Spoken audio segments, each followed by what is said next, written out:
key time trial today in the Criterium du Dauphiné before the weekend mountain stages. This would set the hierarchy in GC as between Evenepoel, Pogacar and Vingegaard. And could Florian Lipovic and Romeo keep their GC gaps? It's not a technical TT. It's got about 3 corners in it, but a very steep 6-minute hill in the middle. The time checks were after the hill though, so it's tricky to know who did the climb the fastest. Headwind at the start and then at the flat finish. So good for Remco. Cavagna, the best of the early starters from the non-GC contenders, and you can see it was rolling but not very technical. They were 83 k's an hour down that descent getting in the skis, and he did just under 22 minutes. Paul Seychelles, remember this name. He's a first year U23. He's the junior time trial world champion last year on a flat course in Zurich for the juniors.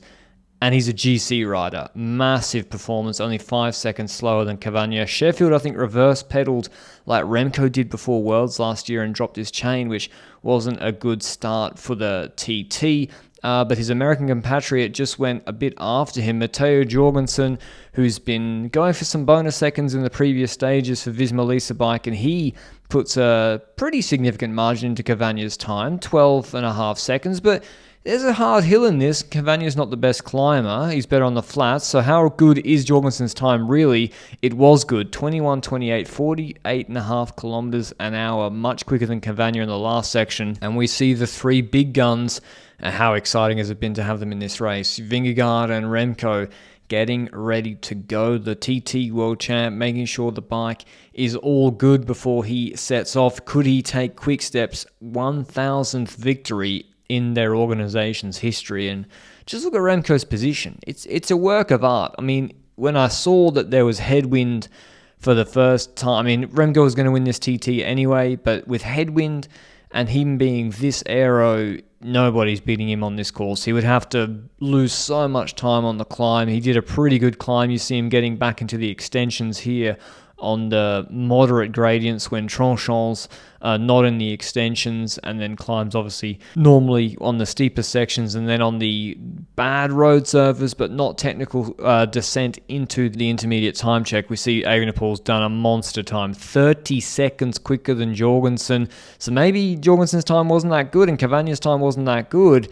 but Remco actually just set the standard. He caught like 4-minute men, 38 seconds quicker than Jorgensen at the finish. But where could Vingegaard stand in this TT? The hill suits him, of course, but he got smoked by Pogacar and Remco in similar TTs last year. And could he stay close to them? Could he keep any losses within a margin of 15 to 20 seconds to, say, Pogacar, so that he can still fight in the mountains on the weekend? You see him in a big gear on these steep sections, 15 kph. It means it must be like a 15% pinch.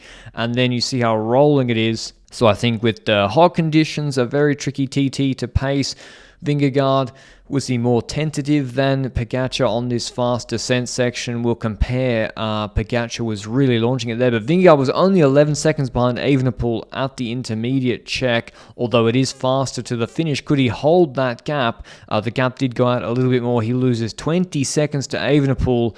He'll take that. It's probably what he expected more or less. But Pogacar, he's been unbeatable pretty much this season, except from Van der Poel in the classics. And in these sort of time trials, he's been so good in previous years with a short hill and then flatter sections as well. He did get beaten in the Combloux TT, but that had a longer sort of medium mountain finish. And Pogacar got good support on the climb, but the curious thing was, about 8.5 minutes into this time trial, he was taking a drink of water or from his bidon. So it's not a long TT, 20 minutes, 21 minutes, and they're doing it fresh and hydrated, so a bit strange to see that. And then on the descent, this is to the intermediate time check, I think either Pogacar was pushing it more than the others, or he just hit the bumps at a different angle to the others, because he had a few wobbles there on the descent, but here he hits this grid, this manhole cover, and nearly bucks his bike completely.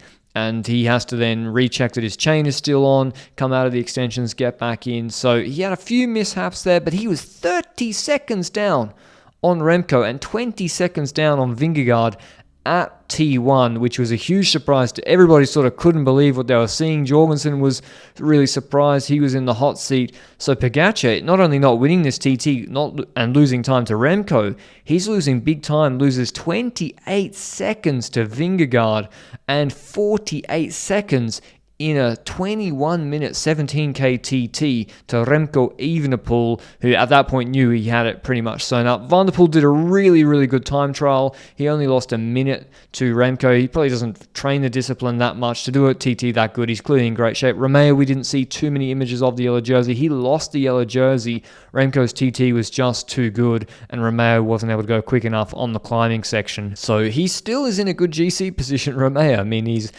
8 seconds behind Remco in GC now. He's looking really good for a top 10. Lipovic we also didn't see too much of. He looks clearly like a top 5 rider in this race, and if not better. We haven't had the mountains yet. He finishes within a minute of Remco. And Eddie Dunbar, this is the maybe second most surprising result of the day. He finishes 6th in this TT. Remco and Quickstep have the 1,000 victories merch ready to go, and he wins another big time trial, taking time on Vingegaard, Jorgensen, Pogacar, Lipovic, Van der Poel, Cavagna, Dunbar, Foss, and Paul Sechas rounding out the top 10. Here's what Remco had to say after the race. Yeah, my goal was to go as fast as possible till the intermediate, and then after that just try to get a steady pace till the finish line. I think that the advantage I had is that it was a lot of headwind in the valleys before and after the climb, so I used that to